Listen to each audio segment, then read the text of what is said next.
الحمد للہ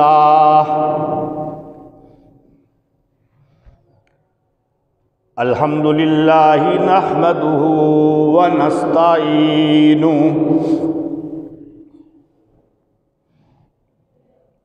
ونستغفره ونؤمن به ونتوكل عليه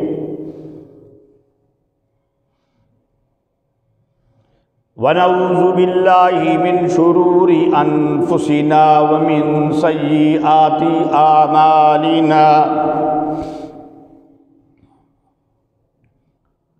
من يهده الله فلا مضل له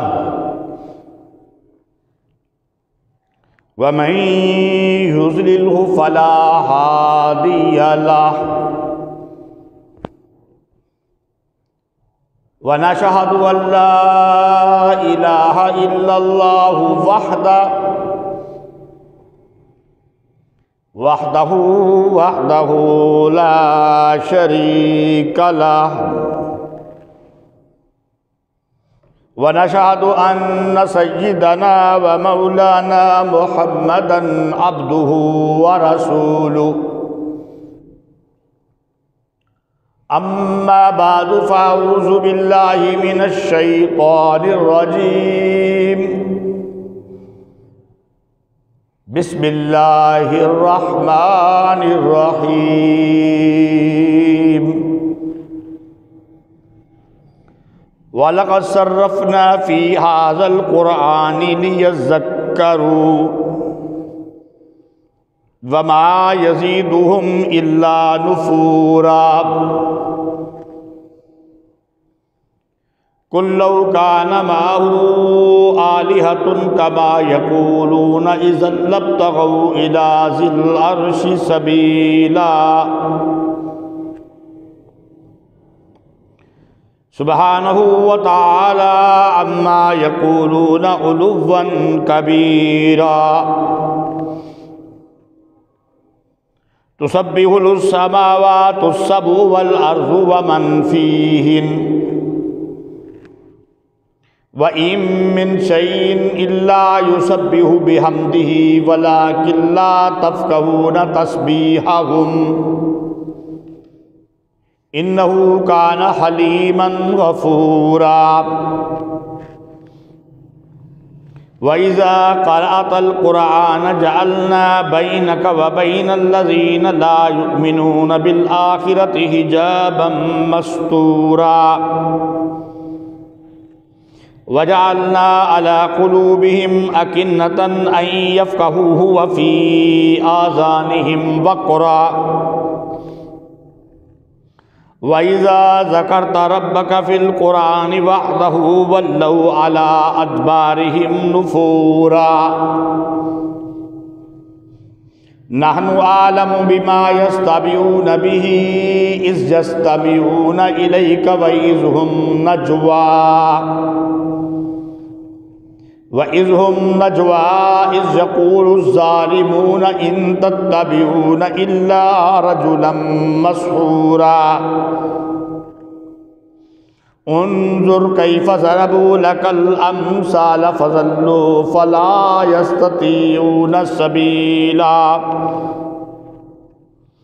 سبحان ربك رب العزة عما يصفون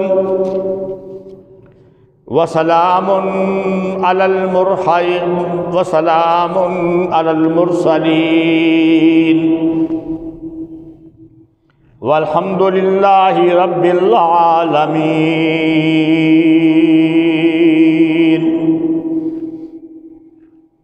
قابل صد احترام معزز سامعین کرام اور میری انتہائی معززہ و محترمہ ماؤں بہنوں، 15واں سپارہ سورت بنی اسرائیل سے چند آیات کریمہ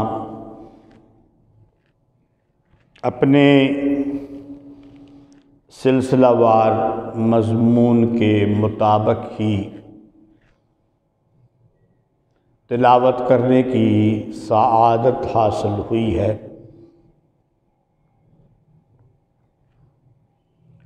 اللہ رب العزت سے دعا ہے، التجا ہے کہ اللہ تعالی مجھے صحیح بیان کرنے کی توفیق عطا فرمائے۔ پھر میرے کچھ کہنے اور آپ کے سننے کے بعد اللہ رب العزت مجھے اور آپ ہم سب کو اس پر عمل کرنے کی بھی توفیق عطا فرمائے۔ پھر بارگاہ رب ذوالجلال میں یہ بھی دعا ہے، التجا ہے کہ یا رب ذوالجلال، ہم بڑے کمزور ہیں، بڑے عاجز ہیں، ہمارے اعمال بھی بڑے ناقص ہیں۔ میرے اللہ، تو اپنے فضل و کرم اور رحمتوں والا ہے۔ ہمارے اعمال کے اندر جو کمی رہ جائے، میرے مولا اپنے فضل و کرم اور رحمت سے اس کمی کو دور کر کے قبول و منظور فرما لے۔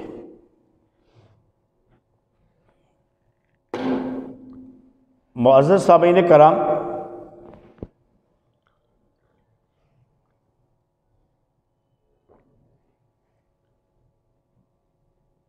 جو ہمارا مضمون چل رہا تھا اسی کے مطابق میں نے آیات کریمہ پڑھی ہے۔ فرمایا گیا ہے کہ اعوذ باللہ من الشیطان الرجیم، بسم اللہ الرحمن الرحیم،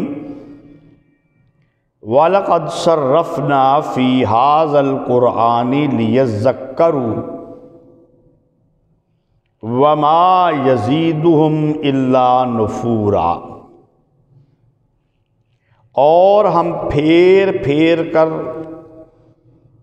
لاتے ہیں اس قرآن میں باتیں، اور نہیں زیادہ ہوتا ان کے لیے مگر بدکنا باگنا۔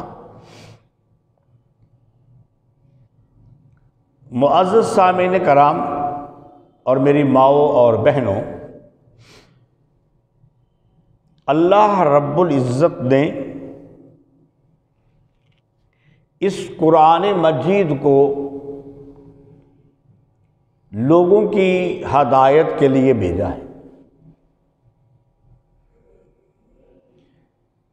اور ہدایت کے لیے جس چیز کی ضرورت تھی اللہ تعالیٰ نے اس کا پورا انتظام کیا ہے۔ جس طرح انسان بیمار ہو جائے تو اس کے لیے دوائی کی ضرورت ہوتی ہے،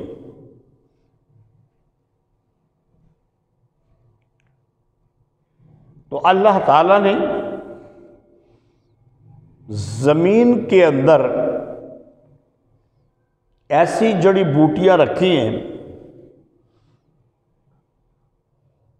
کہ جن سے دوائیاں بنتی ہیں۔ لِكُلِّ دَاءٍ دَوَاءٌ، روایت کے لفظ،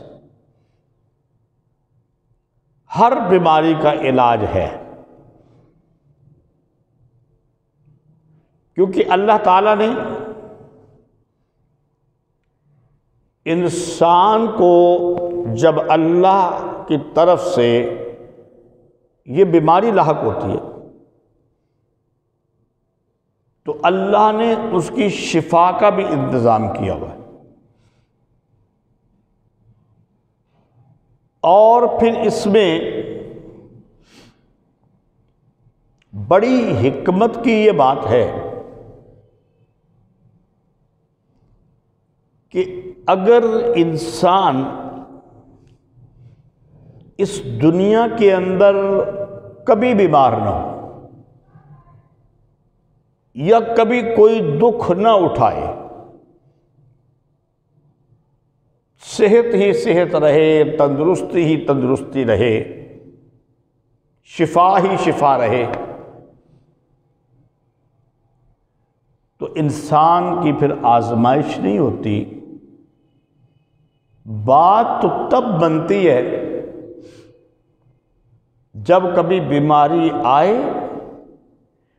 تندرستی دور ہو جائے، تو جس طرح بندہ صحت کی حالت اور تندرستی کی حالت میں رب ذوالجلال کی توحید کو بیان کر کے اس کے سامنے اپنے ہاتھ پھیلاتا تھا، اسی طرح جب بیمار ہو تو پھر نا امید نہ ہو جائے، پھر بھی اپنے رب کی طرف لو لگائے،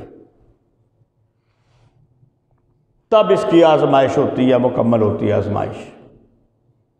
پھر بھی رب کو پکارے کہ یا اللہ، وَإِذَا مَرِضْتُ فَهُوَ يَشْفِينِ، قرآن کی آیت ہے، اور جب میں بیمار ہوتا ہوں بس وہی اللہ ہے جو مجھے شفا دیتا ہے،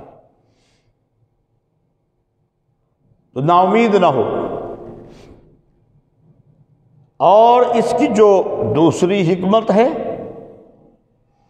احادیث مبارکہ سے بات پتہ چلتی ہے، بیمار کی دعا بھی قبول ہوتی ہے اور بیمار کے گناہ بھی معاف ہوتے ہیں۔ بعض اوقات اللہ رب العزت اپنے کسی ولی کو، کتب کو، ابدال کو، بزرگ کو، نیکوکار کو، جس نے کبھی 5 نمازیں تو فرض ہیں، اس کے علاوہ تہجد بھی نہ چھوڑی ہو، اشراق بھی پڑھتا ہو، چاشت بھی پڑھتا ہو، اوابین کے نوافل بھی پڑھتا ہو، قرآن کی تلاوت بھی کرتا ہو، صدقہ بھی دیتا ہو، اخلاق بھی اچھے ہوں، گھر والوں کا بھی خیال کرتا ہو، ماں باپ کی بھی فرما برداری کرتا ہو، بیواؤں، یتیموں، مسکینوں، محتاج، مدرسے کے غریب طلباء کی بھی خدمت کرتا رہے، ہر قسم کی برائی سے بچتا رہے، سود سے، رشوت سے، گناہ سے، چوری سے، ڈاکے سے، زنا سے، قتل سے، جھوٹ سے، چغل خوری سے بچتا رہے، تو پھر اللہ تعالیٰ کبھی اس کو بھی آزما لیتے ہیں کہ بڑا نیک بندہ ہے، اب میں اس کو بیمار کر کے دیکھتا ہوں کہ یہ بیماری کے اندر نا امید تو نہیں ہوتا، مایوس تو نہیں ہوتا، پریشان تو نہیں ہو جاتا کہ میں تو بڑی نیکیاں کرتا تھا، میرے اوپر بیماری آ گئی۔ تو یہ بھی بندے کی آزمائش ہوتی ہے۔ اور بعض اوقات یہ بھی ہوتا ہے کہ ایک بندہ اللہ کو وحدہ لا شریک سمجھتا ہے، اللہ کے سوا کسی کی عبادت نہیں کرتا، کسی کی بندگی زندگی میں نہیں کرتا، کسی کو پکارتا نہیں ہے، کسی کی نظر و نیاز نہیں دیتا،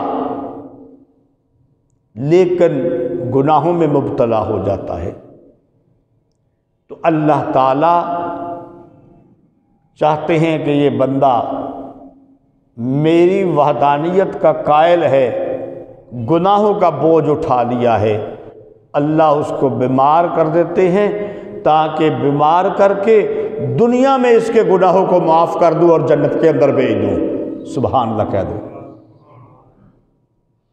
جس طرح جسم کی بیماری کے لیے دوا موجود ہے، اسی طرح اگر بندے کی روح بیمار ہو جائے اس کے لیے بھی شفا موجود ہے، اور وہ یہ اللہ کا قرآن ہے۔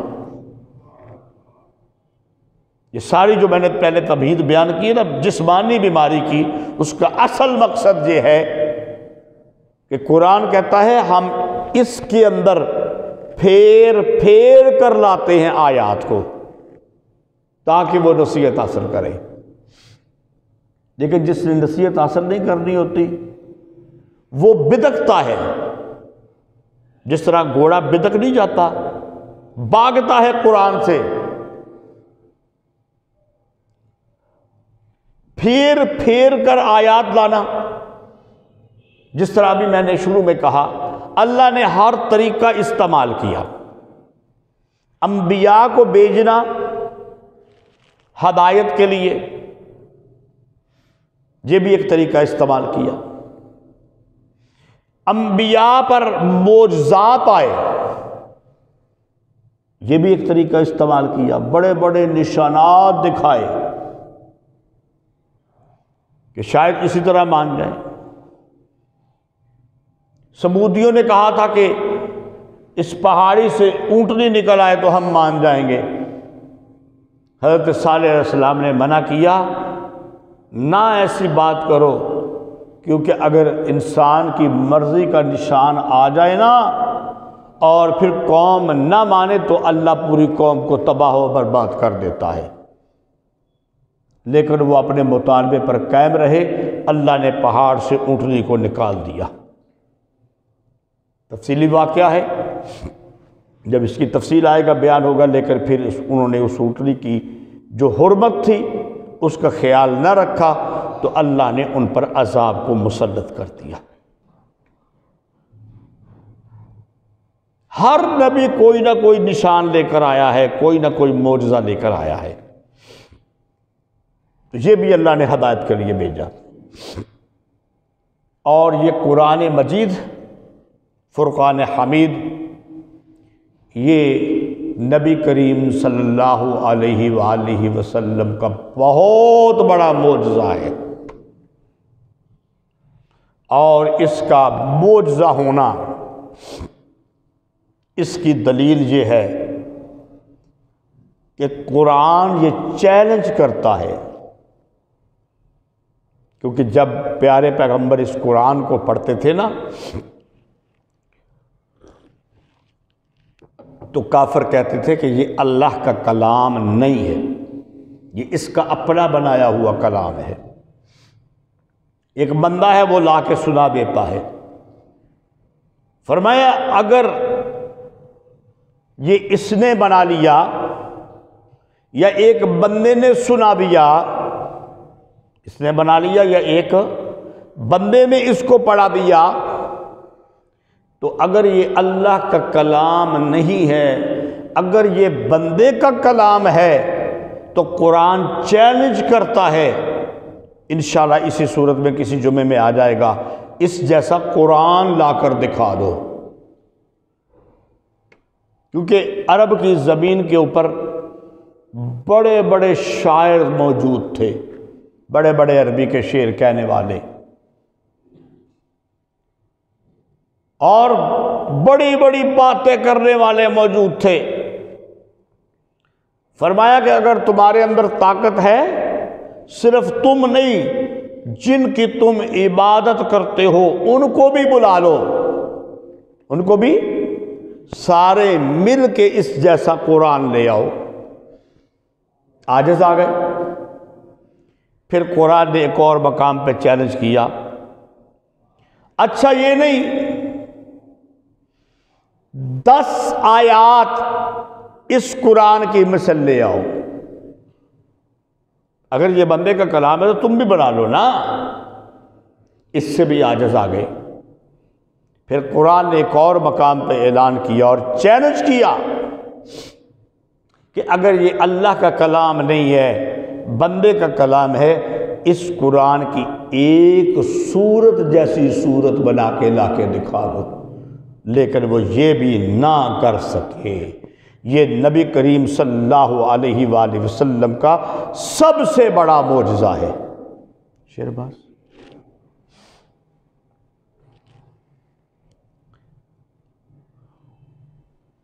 جمعے کا ٹائم 1:45 کر دیا گیا ہوا ہے۔ تو اسی لیے فرمایا کہ یہ جو قرآن ہے نا، اس میں ہم پھیر پھیر کر باتیں لاتے ہیں۔ اس کا ایک مطلب تو یہ ہے پھیر پھیر کر بات کو لانا، کہ ہم ایک بات کو بار بار دہراتے ہیں۔ ہم ایک بات کو عقیدہ توحید کے لیے کبھی کہتے ہیں یا ایھا الناس اعبدوا ربکم الذی خلقکم والذین من قبلکم لعلکم تتقون۔ کبھی ہم کہتے ہیں قل ھو اللہ احد اللہ الصمد لم یلد ولم یولد ولم یکن لہ کفوا احد۔ اگر ساری آیت پڑھوں تو بات بہت لمبی ہو جائے گی۔ مسئلہ ہے کہ بات یہ ہے کہ ہم بار بار ایک بات کو بیان کرتے ہیں تاکہ یہ سمجھ جائیں کہ آخر اتنا زور کیوں دیا جا رہا ہے۔ بار بار کہا جا رہا ہے اللہ ایک ہے، کبھی کہا جا رہا ہے اسی کی عبادت کرو، کبھی کہا جا رہا ہے کہ جو اس کی بندگی نہ کرے گا وہ جہنم میں جائے گا، کبھی کہا جا رہا ہے جو اس کی بندگی کرے گا جنت میں جائے گا۔ ہر بار بار ایک یہ ہے۔ اور دوسرا اس کا مطلب یہ ہے کہ ہر طریقے سے سمجھاتے ہیں، ہر انداز سے سمجھاتے ہیں۔ اللہ نہ کرے، اللہ نہ کرے، اللہ نہ کرے، کسی باپ کا بیٹا نافرمان ہو جائے، وہ اس کو پیار سے بھی سمجھاتا ہے، پیار سے نہیں سمجھاتا، ڈراتا بھی ہے۔ وہ ڈر سے نہیں سمجھتا، کمرے میں بند کر دیتا ہے، پھر شام کو کمرہ کھولتا ہے، نہیں سمجھتا کھانا بند کر دیتا ہے، نہیں سمجھتا گھر سے نکال دیتا ہے۔ یہ نہیں، وہ اپنے بیٹے کو صحیح راستے پر لانے کے لیے مختلف طریقے استعمال کرتا ہے۔ اسی طرح رب ذوالجلال اس انسان کو صحیح راستے پر لانے کے لیے مختلف طریقے استعمال کرتا ہے۔ جس طرح خوشخبریاں بھی دیتا ہے، ڈراوے بھی دیتا ہے، نشانات بھی دکھاتا ہے، معجزات بھی دکھاتا ہے۔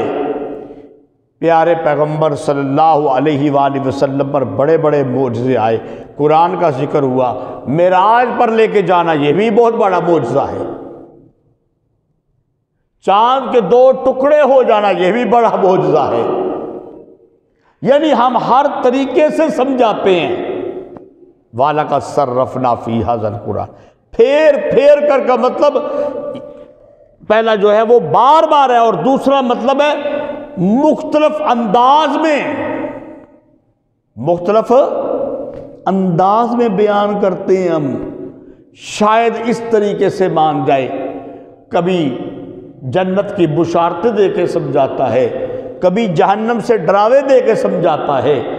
ہر طریقہ رب ذوالجلال استعمال کرتا ہے۔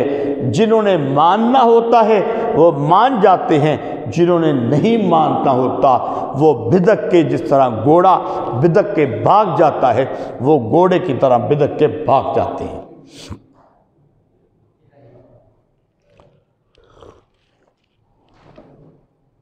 تو یہ ہے بار بار سمجھانا۔ آئیے ذرا اگلی آیت پہ، قُل لَوْ كَانَ مَعَهُ آلِهَةٌ كَمَا يَقُولُونَ إِذًا لَابْتَغَوْا إِلَىٰ ذِي الْعَرْشِ سَبِيلًا سُبْحَانَهُ وَتَعَالَىٰ عَمَّا يَقُولُونَ عُلُوًّا كَبِيرًا۔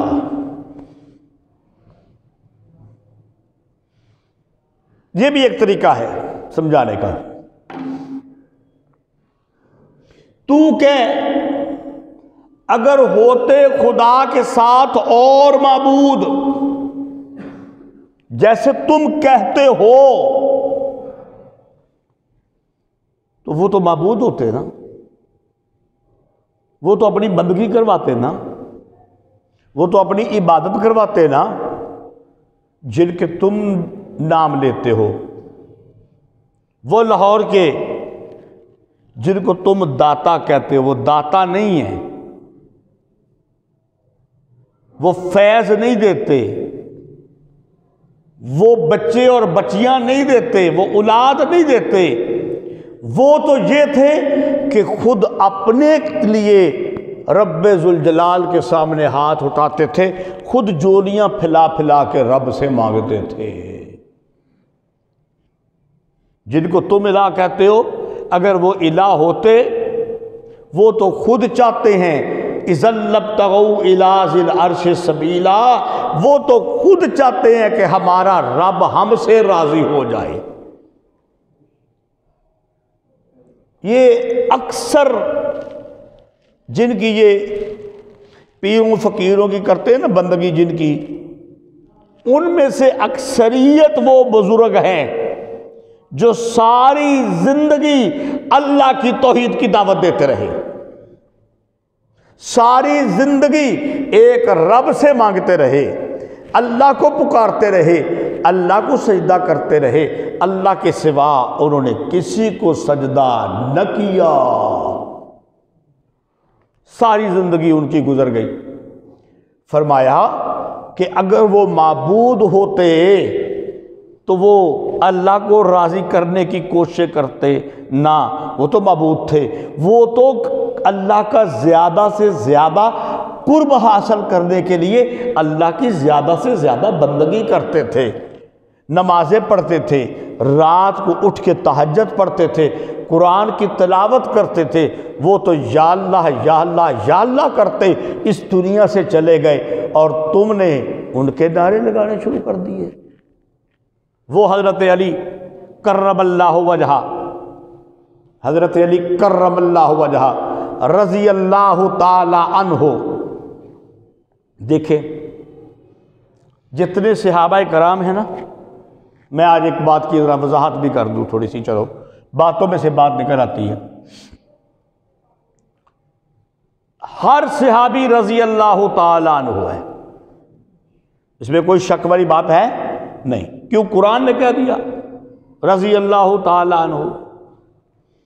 جس نے پیارے پیغمبر صلی اللہ علیہ وآلہ وسلم کو ایک لمحے کے لیے بھی ایمان کی حالت کے اندر دیکھ لیا ہے، اللہ اس سے راضی ہو گیا ہے، وہ رضی اللہ تعالی عنہ ہے۔ حضرت علی رضی اللہ تعالی عنہ کا ایک اور خصوصی خطاب کرم اللہ وجہہ بھی ہے، کرم اللہ وجہہ بھی ہے۔ آپ نے دیکھا جب ہم خطبہ کے اندر نام لیتے ہیں نا، حضرت ابو بکر کا نام لیتے ہیں تو رضی اللہ تعالی عنہ، حضرت عمر فاروق کا نام لیتے ہیں رضی اللہ تعالی عنہ، حضرت عثمان غنی کا نام لیتے ہیں تو رضی اللہ تعالی عنہ، اور جب حضرت علی کا نام لیتے ہیں تو کرم اللہ وجہ کہتے ہیں۔ تو بعض ایک دفعہ مجھے ایک آدمی نے پوچھ بھی لیا تھا کہ کیسے یہ کیا بات ہے؟ میں نے کہا یہ بات یہ ہے کہ یہ حضرت علی کا ایک خاص لقب ہے، تو رضی اللہ تعالیٰ عنہ تو وہ ہیں ہی ہیں جس طرح باقی بھی ہیں، تو یہ ان کی شان اقدس کی وجہ سے ہم ان کے لیے کرم اللہ وجہہ جو ان کا خاص لقب ہے وہ بیان کر دیتے ہیں۔ ایک بات کر دوں، یہ جو حضرت علی سے محبت کے دعوے کرتے ہیں، یہ جو حضرت علی سے محبت کے دعوے کرتے ہیں، ان سے کبھی یہ تو پوچھو اہل سنت والجماعت کا خطیب اپنے خطبے میں حضرت علی رضی اللہ تعالیٰ عنہ کو مقام دیتا ہے کہ نہیں دیتا؟ لیکن اس سے یہ نہ سمجھ لینا کہ ابو بکر کے مقام میں کمی آئے گی، عمر فاروق کے مقام میں کمی آئے گی، عثمان غنی کے مقام میں کمی آئے گی، نہ سارے صحابہ کا مقام اعلیٰ، پھر سب میں سے عشرہ مبشرہ کا اعلیٰ، جن 10 کو دنیا میں جنت کی بشارت دی گئی، پھر ان سب میں سے 4 کا اعلیٰ، اور پھر ان 4 میں سے ابو بکر کا اعلیٰ۔ کہو سبحان اللہ۔ اب میں دوبارہ بات بیان کرتا ہوں، سارے صحابہ بولو اعلیٰ، پھر ان میں سے عشرہ مبشرہ اعلیٰ، پھر ان میں سے 4 اعلیٰ، پھر ان 4 میں سے ابو بکر سب سے اعلیٰ۔ سارے صحابہ کا سردار ابو بکر ہے، لیکن ہم حضرت علی کی منقبت کو خطبے میں بیان کرتے ہوئے رضی اللہ تعالیٰ تو وہ ہے ہی ہے، ہم کرم اللہ وجہ بھی کہہ دیتے ہیں۔ ہمیں تو ان سے پیار ہے، ہمیں تو ان سے محبت ہے۔ بات یہ کرنا مقصد تھا کہ جس حضرت علی کے یہ نعرے لگاتے ہیں یا علی مدد یا علی مدد یا علی مدد کے، وہ حضرت علی تو ساری زندگی یا اللہ مدد یا اللہ مدد یا اللہ مدد پکارتے رہے۔ سبحان اللہ کہو یار، وہ تو یا اللہ پکارتے رہے، انہوں نے تو کبھی اللہ کے سوا کسی کو نہیں پکارا۔ چلو اس بات کو ایک طرف رکھ دو، ہے تو نہیں، کئی جمعوں میں نے ثابت کیا ہے، اور انشاءاللہ ایک جمعہ عظمت صحابہ پہ جب ہوگا تو میں بیان کروں گا کہ یہ صحابہ آپس میں رحماء بینہم ہیں، ان کا ایک دوسرے سے کوئی اختلاف۔ حضرت علی رضی اللہ تعالی عنہ نے حضرت ابو بکر صدیق کے ہاتھ پر بیعت کی تھی، لیکن چلو اگر تیرے کہنے مطابق ذرا تو جھوٹا ہے، حضرت علی کا حضرت عثمان سے اختلاف تھا، حضرت عمر سے، ابو بکر سے، تو نبی سے تو کوئی اختلاف نہیں تھا نا؟ بولو یار، میری بات کا ذرا جواب دو۔ رسول اکرم سے اختلاف تھا اور نہیں؟ اگر اختلاف ہوتا تو وہ صحابی ہی نہ بنتے۔ ساری زندگی میں ایک روایت دکھا دو، میری بات یاد رکھنا۔ دیکھو اس وقت آپ بیٹھے ہیں نا، ہم اردو زبان بولنے والے ہیں، ہم اردو زبان میں بات کرتے ہیں۔ میں بکاؤں نا، یہ ہمارا خادم ہے، تو میں کہوں گا اے شیر عباس، لیکن اگر کوئی عربی والے بیٹھے ہوں گے وہ کہے گا یا شیر عباس۔ وہ کیا کہے گا؟ اس کا مطلب کیا ہے کہ شیر عباس کو بلانا ہے۔ جب صحابہ آپ کی مجلس میں ہوتے تھے نا تو وہ کہتے تھے یا رسول اللہ، اس کا مقصد یہ نہیں ہوتا تھا کہ یا رسول اللہ مدد کرو، وہ بلاتے تھے یا رسول اللہ میری بات سنیے، یا رسول اللہ میری۔ تو حضرت علی آپ کی مجلس میں یا رسول اللہ تو کہتے تھے، اپنی زبان میں بلانے کی وجہ سے۔ ایک روایت میرا چیلنج ہے، ثابت کر دو کہ کبھی حضرت علی نے یا رسول اللہ مدد کہا ہو۔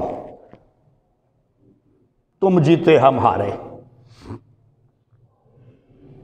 تو وہ سارے جن کو تم پکارتے ہو وہ تو کس کی تسبیح بیان کرتے ہیں؟ سارے بولو اللہ کی۔ وہ بھی سبحانہ وتعالی اما یقولون علوا کبیرا، پاک ہے وہ اور بلند ہے اس سے یہ جو باتیں کرتے ہیں، یہ جو کہتے ہیں یہ ہمارے الہ ہیں۔ ان کو جو الہ بناتے ہیں، ان کے بنائے ہوئے الہ تو اللہ کو پکارتے ہیں۔ اور پھر صرف یہ نہیں، آئیے قرآن آگے اور بات سمجھاتا ہے، تسبح لہ السماوات السبع والارض ومن فیہن، پاکی بیان کرتی ہے آسمان اور زمین میں جو کچھ بھی ہے اسی کی، وَإِن مِّن شَيْءٍ إِلَّا يُسَبِّحُ بِحَمْدِهِ وَلَٰكِن لَّا تَفْقَهُونَ تَسْبِيحَهُمْ، اور کوئی چیز نہیں مگر وہ اللہ ہی کی تعریفی کرتی ہیں لیکن ان کی تسبیح تم سمجھتے نہیں۔ اِنَّهُ كَانَ حَلِيمًا غَفُورًا، بے شک وہ بڑا بردبار ہے، بخشنے والا۔ یہ درخت، یہ نباتات، یہ حیوانات، یہ آسمان، یہ زمین، یہ فرشتے، دنیا کے اندر یہ چہچہانے والی چڑیاں، یہ آسمان میں اڑنے والے پرندے، یہ پہاڑ، یہ دریا، یہ سمندر، یہ ہوائیں، یہ فضائیں، یہ دریا کی، سمندر کی، نیچے سے نیچے رہنے والی مخلوق، اور پہاڑوں کے اندر چھپنے والی مخلوق، اور آسمان اور آسمانوں کے اندر رہنے والی مخلوق، یہ چاند، یہ سورج، یہ ستارے، تسبح لہ السماوات السبع والارض ومن فیہن، یہ سارے کے سارے اللہ کی تسبیح بیان کرتے ہیں۔ سبحان اللہ کہو یار، مزہ تے آوے پتہ تے لگے تو سمجھ آئیے۔ فرمایا لیکن تمہیں ان کی تسبیح کی سمجھ نہیں آتی۔ آؤ پھر میں سمجھاتا ہوں احادیث سے۔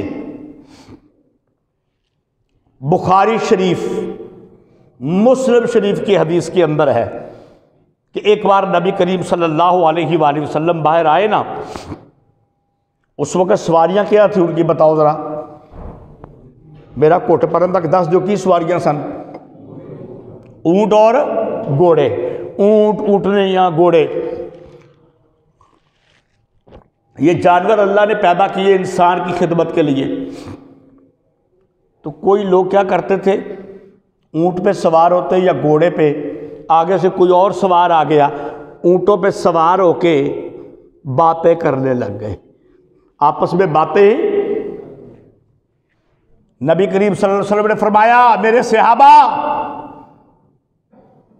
میری بات سمجھ آ جائے تو سبحان اللہ کہہ دینا، میرے صحابہ ان سواریوں کو سلامتی کے ساتھ لیا کرو، جب ان کی حالت ٹھیک ہو اس وقت ان پر سوار ہوا کرو، اور سلامتی کے ساتھ، اچھائی کے ساتھ ہی اپنا سفر مکمل کر کے اتر جایا کرو۔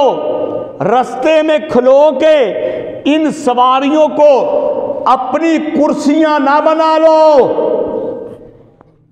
تکلیف ہوتی ہے نا بھئی، سواری سے جو کام لے لو، ان سواریوں کو اپنی کرسی نہ بنا لو۔ میں محمد عربی صلی اللہ علیہ وآلہ وسلم کہتا ہوں کہ ان تمہارے اونٹ، یہ گھوڑے، یہ سواریاں کئی ایسی ہیں جو تم میں سے بھی زیادہ اللہ کی تسبیح بیان کرتی ہیں۔ یہ نبی کا فرمان ہے، بخاری اور مسلم کی حدیث ہے، یہ تواڈے تو بھی زیادہ اللہ دی کی کرتے ہیں، تسبیح کرتے ہیں۔ اللہ اکبر، اللہ اکبر۔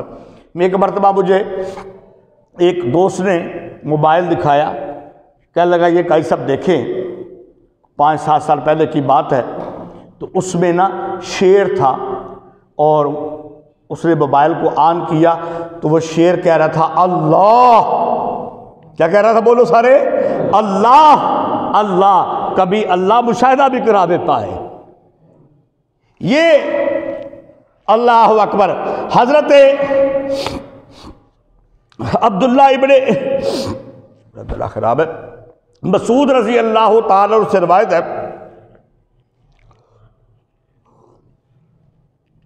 کہ جب ہم کھانا جو ہوتا ہے ہمارا کھانا ہم کھانا کھاتے وقت کھانے کی تسبیح سنتے تھے۔ سبحان اللہ کہو یار، ہم کھانا کھاتے وقت کھانا تمہاری روٹی، تمہارا سالن اور تیرے گوشت کی بوٹیاں، تیری دال، یہ بھی اللہ کی تسبیح کرتے ہیں۔ ایک اور حدیث سنیے، اے سبحان اللہ جب میں کلوانا ہے تو میں سبحان اللہ دی میں حدیث بھی سنا دینی ہے، پھر حدیث سناؤں گا انشاءاللہ، ابھی سناؤں گا۔ ایک اور حضرت ابو ذر کی حدیث ہے، نبی کریم صلی اللہ علیہ وسلم نے اپنی مٹھی کے اندر چند کنکریاں لی، کنکریاں، میں نے سنا کہ جس طرح شہد کی مکھی ہے اس کے بن بنانے کی آواز آتی ہے نا، شہد کی مکھی اس کے بن بنانے کی آواز آتی ہے، اسی طرح ان کنکریوں سے شہد کے مکھیوں کی طرح بن بنانے کی آواز آ رہی تھی۔ میں نے سوال کیا یا رسول اللہ یہ کیا ہے؟ آپ نے فرمایا یہ اللہ کی تسبیح کر رہی ہے۔ اور پھر آگے وہ کہتے ہیں اسی طرح میں نے حضرت ابو بکر کے ہاتھ میں بھی دیکھا، حضرت عمر فاروق کے ہاتھ میں بھی دیکھا، حضرت عثمان غنی کے ہاتھ میں بھی دیکھا کہ کنکریاں جو ہیں وہ کیا کرتی ہیں؟ اللہ کی تسبیح بیان کرتی ہیں۔ آؤ حضرت نوح علیہ السلام کا واقعہ سنو۔ یہ جو تم سبحان اللہ نہیں نہ کہیں ذرا آج میں دی گل کر لا، اگے تو میں کدی نہیں کی تھی، جدو موقع آیا تو میں کرنی ہے۔ حضرت نوح علیہ السلام نے اپنے بچوں کو یہ حکم دیا، کل مخلوق، ساری مخلوق اللہ کی تسبیح کرتی ہے، اور انسانوں کی تسبیح سبحان اللہ ہے۔ ایویں نہیں تو مولوی سارے آندے سبحان اللہ کہہ دیا کرو۔ کیا کہا حضرت نوح علیہ السلام نے؟ ساری مخلوق اللہ کی تسبیح کرتی ہے، اور جو انسان مخلوق ہے اس کی تسبیح کیا ہے؟ بولو بولو سبحان اللہ، سبحان اللہ۔